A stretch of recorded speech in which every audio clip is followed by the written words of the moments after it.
Welcome to day 8 of your Python journey. Today, we'll explore one of the most important ideas in programming: variables. Think variables as labels that help Python remember information. Just like labeling boxes when you move to a new house. One for documents, one for tools, one for memories. Python labels values so it can find them later when needed. By the end of this lesson, you'll know exactly how to create, name, and manage variables like a professional programmer. So, what exactly is a variable? A variable is simply a name that stores a value in your computer's memory. Imagine you have a shelf with boxes. Each box has a label on it and something stored inside. The label is the variable name, and the content inside is the value. Here's an example. We create one variable called age and give it the number 25. Then we create another variable called name and store the text Alice. In plain English, we now have two boxes, one labeled age with the number 25 inside, and one labeled name with the word Alice. Whenever you use those names later, Python opens the right box and retrieves what's inside. Here's something really powerful. Variables can change as your program runs. Let's see how it works. First, we create a variable called x and store the number 10 inside. Then we update it. We change x to hold the number 20 instead. Now, when we ask Python to show x, it gives us 20. Python always remembers the latest value assigned to a variable. This flexibility is what makes programming dynamic. Imagine a game where your score starts at 0 and increases each time you earn points, or a shopping cart total that updates as you add products. That's the beauty of variables. They let your programs respond and adapt in real time.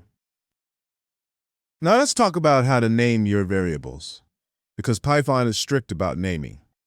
Here's what's allowed. You can start with a letter or an underscore. You can use numbers, but not at the beginning. You can use underscores to separate words.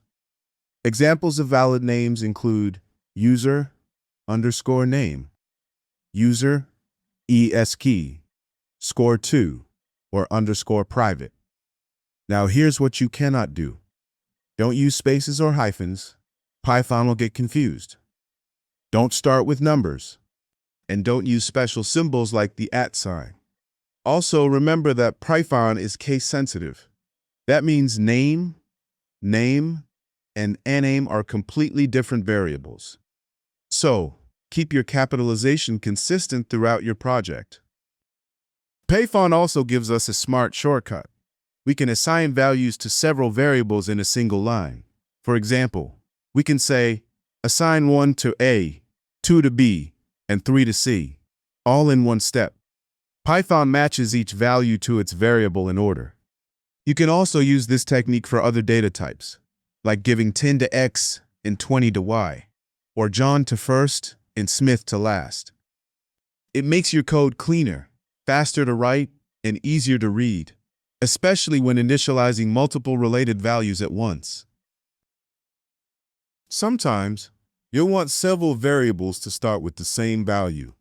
Python lets you do that easily. We can write set x, y, and z all equal to 100. Now, all three variables store the number 100. Behind the scenes, Python creates the number first, then assigns it to z, then y, and finally x, all in one go.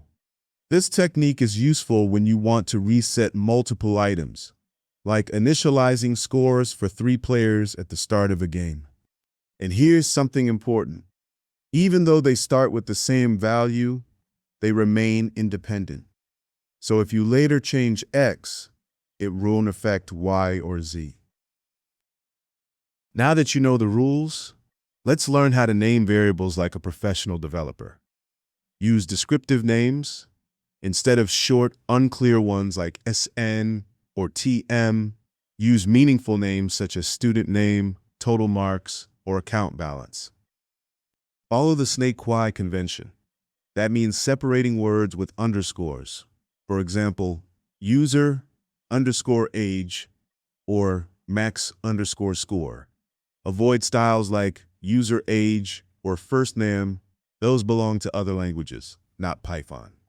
Avoid single letters, unless you're working with math or loops, like X, Y, or I. Make names pronounceable. It's easier to read and discuss variables like customer order or delivery date than something cryptic like custard or del DT. Remember, code is read far more often than it's written. Choosing clear names today saves you and your teammates hours of confusion later. Let's recap the key takeaways from this lesson. First, variables are memory labels. They store data so you can use it throughout your program. Second, follow Python's naming rules.